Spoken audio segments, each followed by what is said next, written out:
I had a goal, I wanted to win, and I wasn't going to stop till I did. And you did win. I won Miss Bikini Naba 2019, yeah. And after that, I stopped. I'm your fan. Thanks.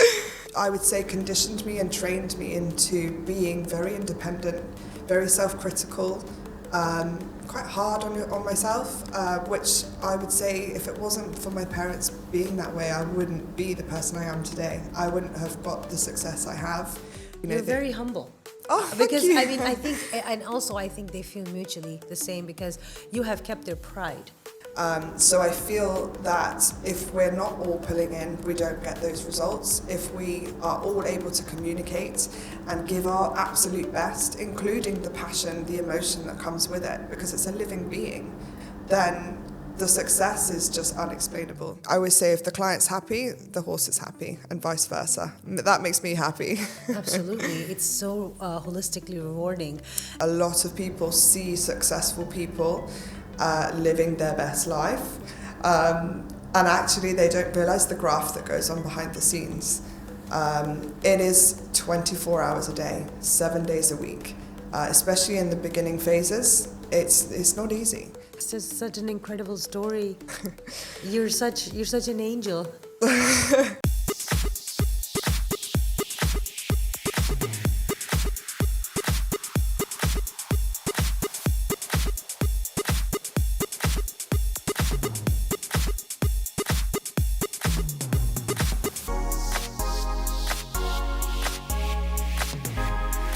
Hi everyone and welcome to Unleash. I am super excited, over the moon to have a very, very enticing guest, a very inspirational friend and a beautiful personality. She is GIA and she has different group of companies and she's in the UK and now she is in the UAE, and I just really wanted GIA with me on the podcast and I'm so happy to have you.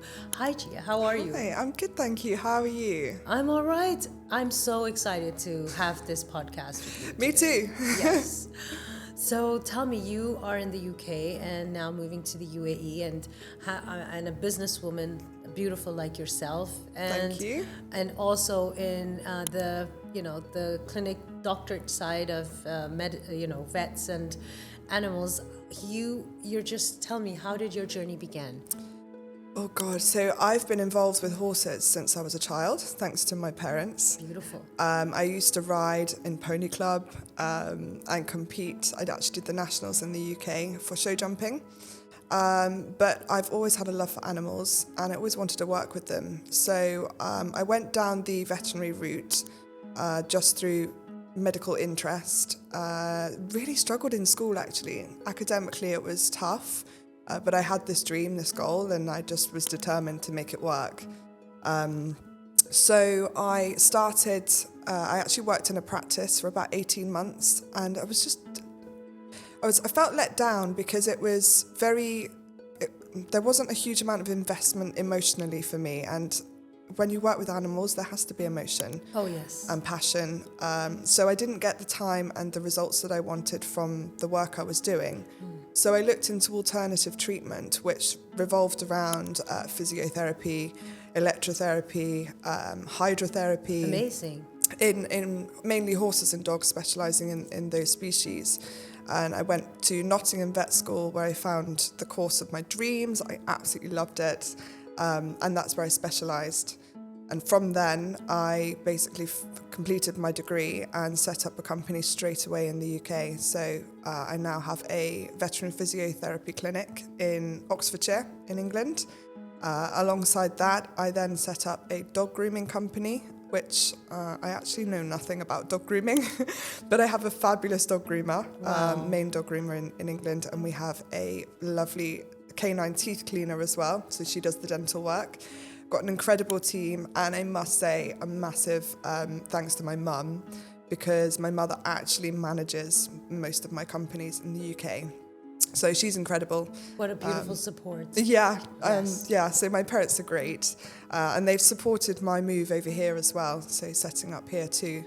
The dream here was always to have a rehab centre and to set up probably more horse-based. There's a lot of horses here, and I'm massively into the horse world. So I really wanted to set up a rehab clinic for the equine industry over here, with the aim of increasing performance and being involved in the top end, the international show jumping and dressage world here. So. Oh wow, that is just so super, because I feel that especially horses and dogs, they are very sensitive, emotional, loving, which is why they absolutely need the psychological care. It just absolutely. is so pivotal to their beautiful development. I always say, although I'm offering therapy, my job is therapy. Being able to work with animals on a daily basis, their love is unconditional. And it's something we take for granted on a daily basis. And it's therapy for us. Absolutely. Yeah, totally. It's my happy place. Wow.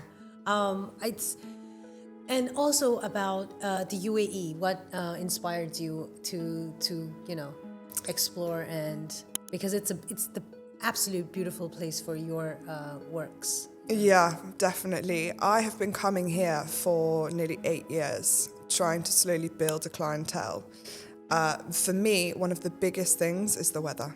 I absolutely love the sunshine. I'm actually part Italian, so I always say I wasn't made for the cold and wet in England. So being here, it's one of my daily affirmations, waking up in the morning and seeing the sun shining and, not having to put on 100 layers, being able to walk out in a t-shirt and shorts. For me, working in that environment is just the best thing ever. I completely can't agree with you more.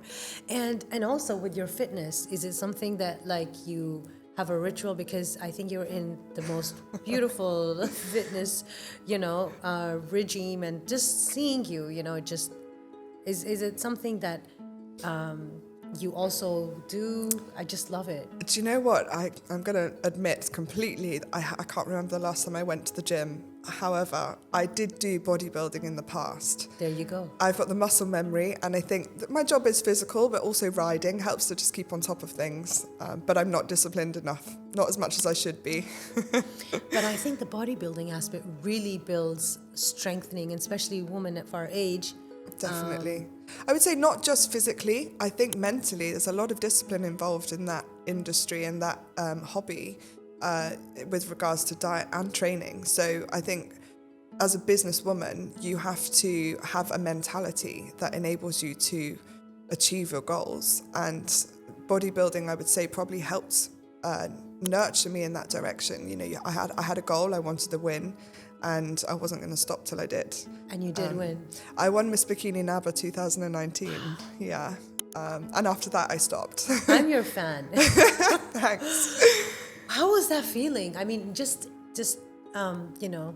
achieving what you really wanted. Yeah. I feel like even moving to Dubai and setting up the business, it's the same feeling. Whatever I put my energy towards, I feel like every time I get that same inner proud feeling, but there's always something more. I think you're always looking for the next best thing, like how can I improve, how can I be better, how can I expand.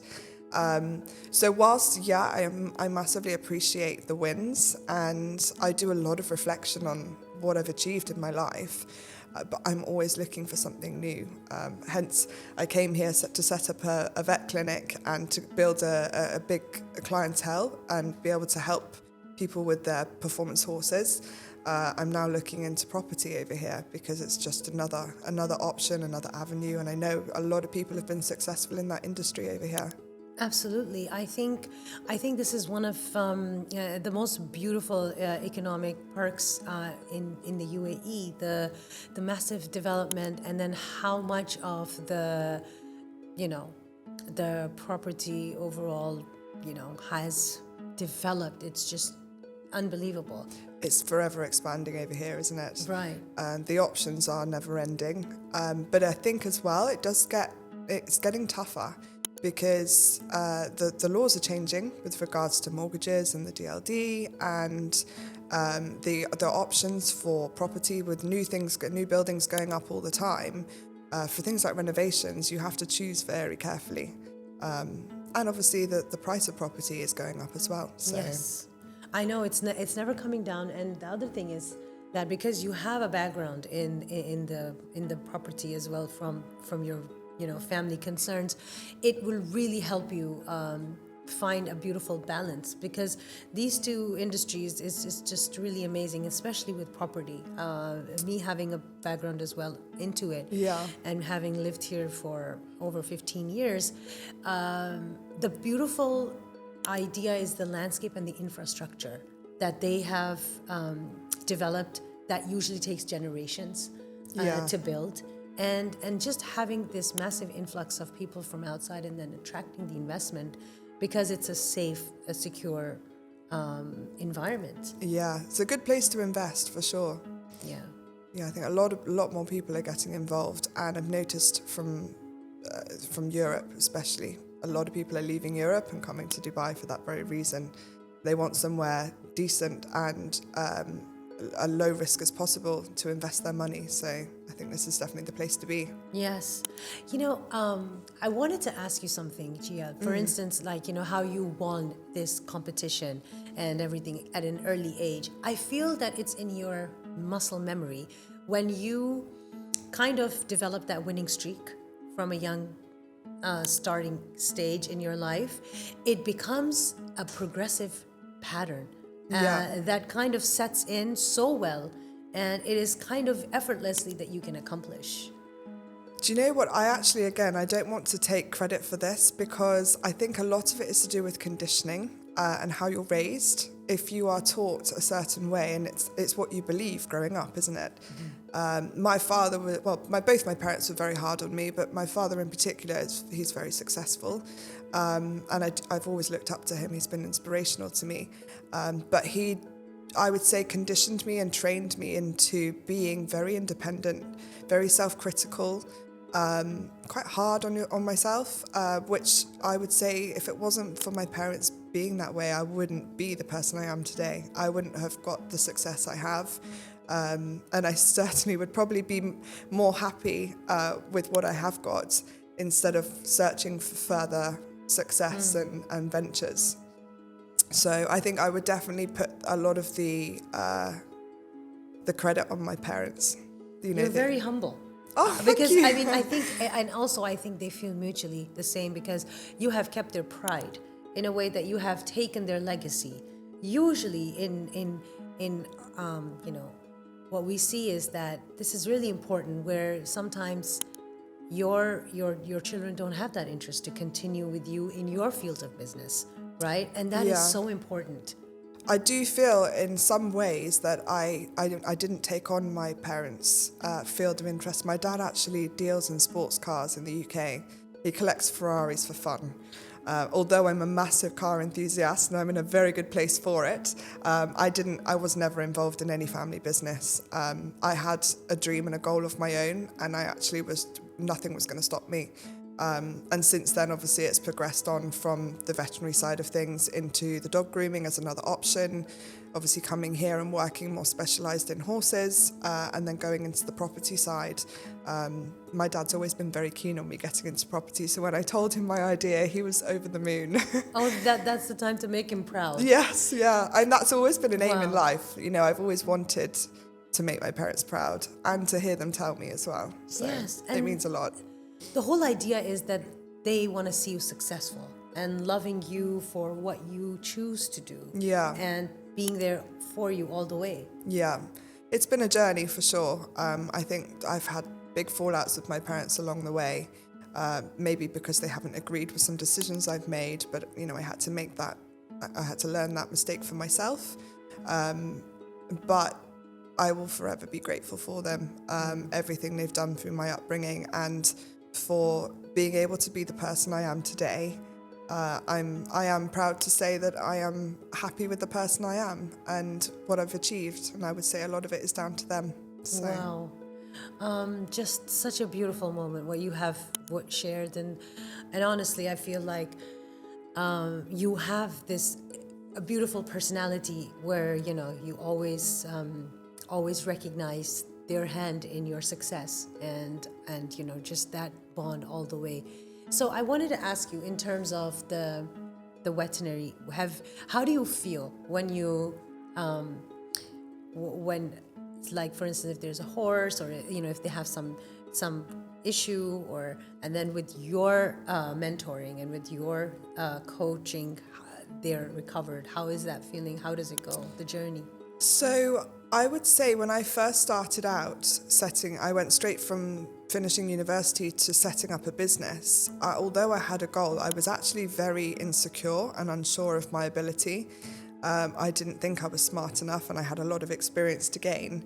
9 years down the line, I can very happily say that I know that I am talented in what I do. And I think it's not just knowledge, the experience, yes, but feel.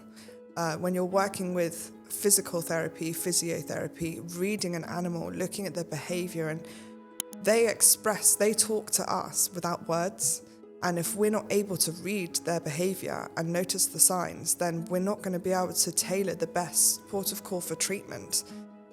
So through a lot of experience and dealing with many cases, because every patient is different, you have to learn to read them and develop a treatment program, a training program, a rehab program specifically to that particular case. And that's something I would say I have gained over the years' experience.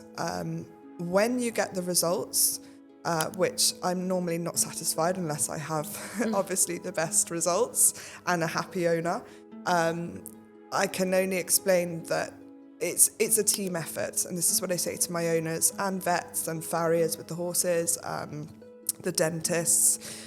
We all have to pull together. If there's one weak link in the chain, we're not going to achieve the best results. That horse is not going to perform to the best of its ability. So I feel that if we're not all pulling in, we don't get those results. If we are all able to communicate and give our absolute best, including the passion, the emotion that comes with it, because it's a living being, then the success is just unexplainable. You go to these shows, the big competitions, the international competitions worldwide, and the performance of these horses, they will just give their everything. Amazing. So I can't explain. There's no word to explain that fuzzy feeling that you get when you think, I helped that combination horse and rider get to where they are, and I'm so proud to watch them and be a part of their journey. Wow. It's just really making me teary because it's such a nice, I think it's the best reward. It's the best. Completely. And I can see that you're more on the managing side of things, right? It's like you said, ensuring that the team is all well aligned and, taking care of the business side. Yeah, I'd love to be able to delegate more, but I'm going to admit I'm a bit of a control freak when it comes to the treatment. I like to make sure that things are done my way. I have my own technique for the treatment, and I have trained people in the past to do things the way I do it. One of the girls actually is in the UK at the moment working for my clinic there. But being a control freak and wanting, knowing that when you do it, they always say if you want a job done well, do it yourself. But I need to learn to delegate a little bit more and put some trust in other people to help me, obviously help more horses. So what is like the key secret ingredient to running a successful business? I mean, that's a tough one. I would say actually the business side of things, obviously initially the brand was me. So if I wasn't a good energy to be around and if I wasn't getting the results that these clients want, then I'm not going to be providing a good service. Luckily for me, I would say that came quite naturally. But managing a team and running a business, I always say the best thing that I've taken from this is that your employees don't work for you, you work for them. Beautiful. And if you can provide a happy, homely place, we have what we call a Deluxe family. I don't call it, a team of people in that they're working for under the Deluxe umbrella in the UK. We are a Deluxe family and we're all ladies. Wow. And I stay in touch with the team back home all the time. Every day we have a group WhatsApp. So I just believe that if there's good communication and doors are always open, then your employees are going to want to come to work because they love their job, and I want them to love it as much as I do. You know, I'm not scared to pick up a broom and sweep the floor in the dog grooming salon. You know, for me, we're all there to do a job, and if we all pull our weight and create a fun environment, then why would you not want to come to work? Beautiful. I think that what you have said about the most important thing, a family.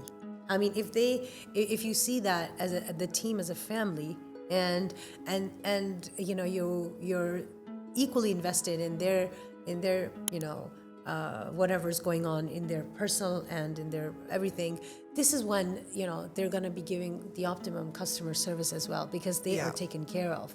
They don't have that insecurity about their job or their however, you know, they feel that they're promoted, they're groomed, they're trained. Totally. And it all lies in your hand, like, because you're the managing of like the whole infrastructure. I think it comes from, I started at the bottom. So I remember mucking out horses' stables at 4:00 in the morning for £5 an hour in order to pay for my fuel to get to my placement work when I was at university. And I remember how it felt to be treated badly. And sort of disrespected and undermined. You're just picking up the horse muck at the end of the day. And I would never want to inflict that on anyone else. So for me, to make sure that the girls back home and anyone here that I end up taking on and building a team with, like you say, it is very personal to me. And we share funny stories from personal lives. We have meals out together. I think it's important to remain still, you know, a manager and a leader, but there needs to be an opportunity for these people to be able to come to you with any problem. And that's one thing I always say right from the interviewing stage. For me, communication is the most important thing. And if I don't know about a problem at home and it's affecting your work, then I can't help. Mm-hmm. And that's exactly what I want to do. I want to be there to be supportive. And I feel like I fulfill that role. I think that if that wasn't the case, then I would definitely know about it, because my mum's very much like me and she'd be the first one to say. So. Wow. I mean, I really feel, I'm kind of speechless, because you have understood the game so well. Not like, maybe game is not the right word, but managing a successful running business. I mean, these are the core elements where, you know, you are taking care of their confidence and they're bringing their best to the table. And I think it also really important, Gia, is coming from, because you trained and you know what it's like. You could have had the easier choice, and not to do it. So you know, but you still took the experience of all the different levels. I think, like I said about mentality, a lot of people are happy to take the easy route and they want to be spoon-fed and they just do what mummy and daddy tells them to do or their school teacher tells them to do. All through school, I was told, you know, you're not going to be good enough, you're not going to get to uni, the grades aren't, you know, you're not exceeding the grades, and I was just determined, and it was something, you know, it hit me hard, and I'm not going to lie, it has knocked my confidence throughout my process, throughout my journey. I have had many days where I've doubted myself completely, and I think having a partner who supports your dreams, and, you know, that for them to hear from them that they're proud of you and they're grateful for you makes a huge difference to your self-confidence and your self-worth, even though it's all supposed to be internal. People on the outside do affect that, for sure. They do matter, yes. And I mean, I think that you have got it sorted out, and I think schools and universities don't really teach us the real world practices at all. No, if anything, they sort of make life far too cushy. And it's quite nice, everyone says like the university experience and everything. I actually went to private school in the UK and we were very much spoon-fed. We were very well taken care of. A lot of people who go to state school, they get the bus or they walk. We were taken by car. There was someone waiting to see you in. I think there was no independence built and we were just looked after too carefully. And it took me a long time to grow up and to experience the real world. And I would say that actually I learned that through traveling and going to the other side of the world alone. That was how I managed to learn independence and realize that, I can deal with these things alone. I don't need my parents to hold my hand. But yeah, school and university, they don't teach us these experiences. And I think coming to traveling, so you love traveling. I do, yeah. Although I'm so happy here that thinking about having to go back to the UK for work, only because of the weather. I love to catch up with the girls. I catch up with my clients back at home. It's great for those reasons. The only thing that I don't enjoy about going back there is the weather. That's it. But we're lucky because it's not a very long hour flight. No. No, so it's like you feel pretty blessed that you can access it whenever you want. Absolutely, yes. Yeah. Very blessed. And so when it comes to traveling, which are one of the most amazing destinations that you have loved? Being Italian, growing up, we used to drive as a family over to my parents' house in Italy, and I loved that, but I feel like I've outgrown it. So I loved it at the time in my life. Now, I probably wouldn't go back to spend time for holidays there. I had one of the best holidays ever in Australia, met so many amazing people. Wow. I went sun chasing, so wherever the sun was, I hopped on a plane and went for an hour, 2-hour flight to get to where I wanted to go, where the sun was. And there was a lot of drinking involved in Australia. It's a big thing over there. Yeah. But I met some incredible people and I had the experience of a lifetime. I would never be able to recreate that. I went to the Gold Coast. I started in Brisbane. Sydney was definitely somewhere I went a few times, and the Melbourne as well. So, wow. So that is something that you, that destination is one of your. And what's your second? Here. Yeah, it was always a dream. I always said I want to live in Dubai. And going back to the self-doubt, I always thought that I would never be able to move countries, and I didn't think that my businesses in the UK would survive if I left. And I just bit the bullet, and it was August 2023 I moved here, and I was still backwards and forwards in paying for a house in the UK as well, and it was tough, really tough. I did it alone, and I would never look back. The only regret I have moving here was I sold the best horse I've ever had before I moved, because I didn't want to bring her with me, because I wasn't aware of the lifestyle for the horses here. I just thought it's a lot to take on and a big expense, and I've been trying to buy her back ever since I sold her. Oh, sounds like a movie story. So yeah, it's been tough. I have cried a lot of tears over that decision. Yeah, but then it's so beautiful to see how you get emotionally attached, and of course you still have dogs, and I still, I go back, when I go back to England, I still go back and visit her, and every time I go I cry. I spend the whole time with her crying. But I did fly my dogs over here. Yeah, I have got 2 little children, doggy children, and they live with me here now. So yes, and I'm sure they're the happiest on earth. They love their new life. So Gia, tell me about the new way of how is it possible to prolong the life of horses and animals, and is it something innovative, or what is it that you bring into their long-term wellness? So with regards to prolonging the life, this refers to all animals, but what we're doing in the role of as a veterinary physiotherapist, it sounds specific because it's physio, and a lot of people know that as muscular work, skeletal work, and obviously physical, but we're looking at, like I said before, about the behavior, reading the animals. Our job is to catch issues and find problems before they become an actual long-term problem, a chronic issue. So with the experience I have to have an eye for looking and finding problems that are very minuscule, and basically preventing it from becoming a bigger issue. So for example, if we're looking at a ligament issue and the horse is slightly lame but not chronically lame, you might find that you've got sort of a semi-tear instead of a full-on rupture. Right.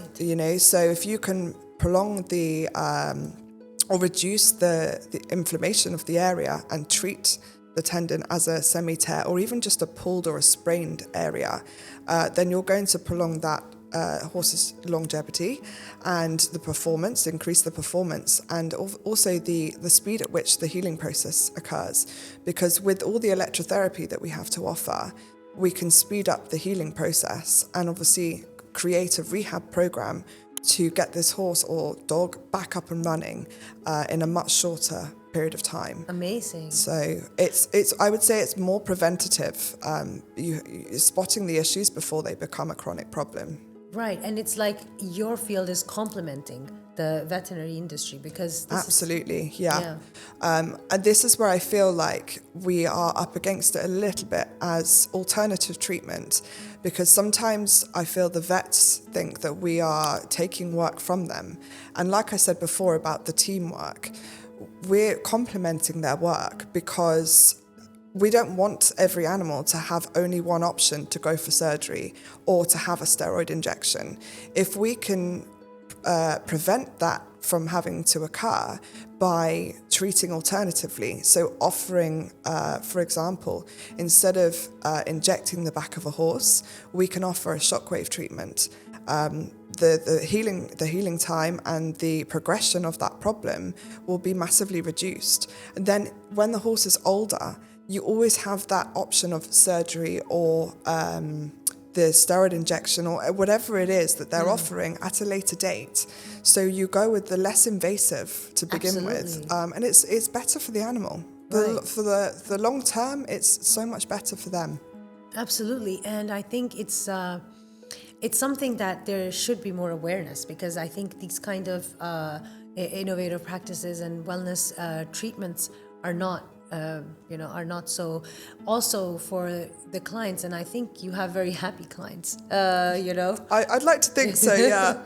The feedback I get on a daily basis is what puts a smile on my face, I'm very grateful for the feedback, the results, and then seeing the horses and the riders out on the circuit competing and training. For me, that's results in itself. Right.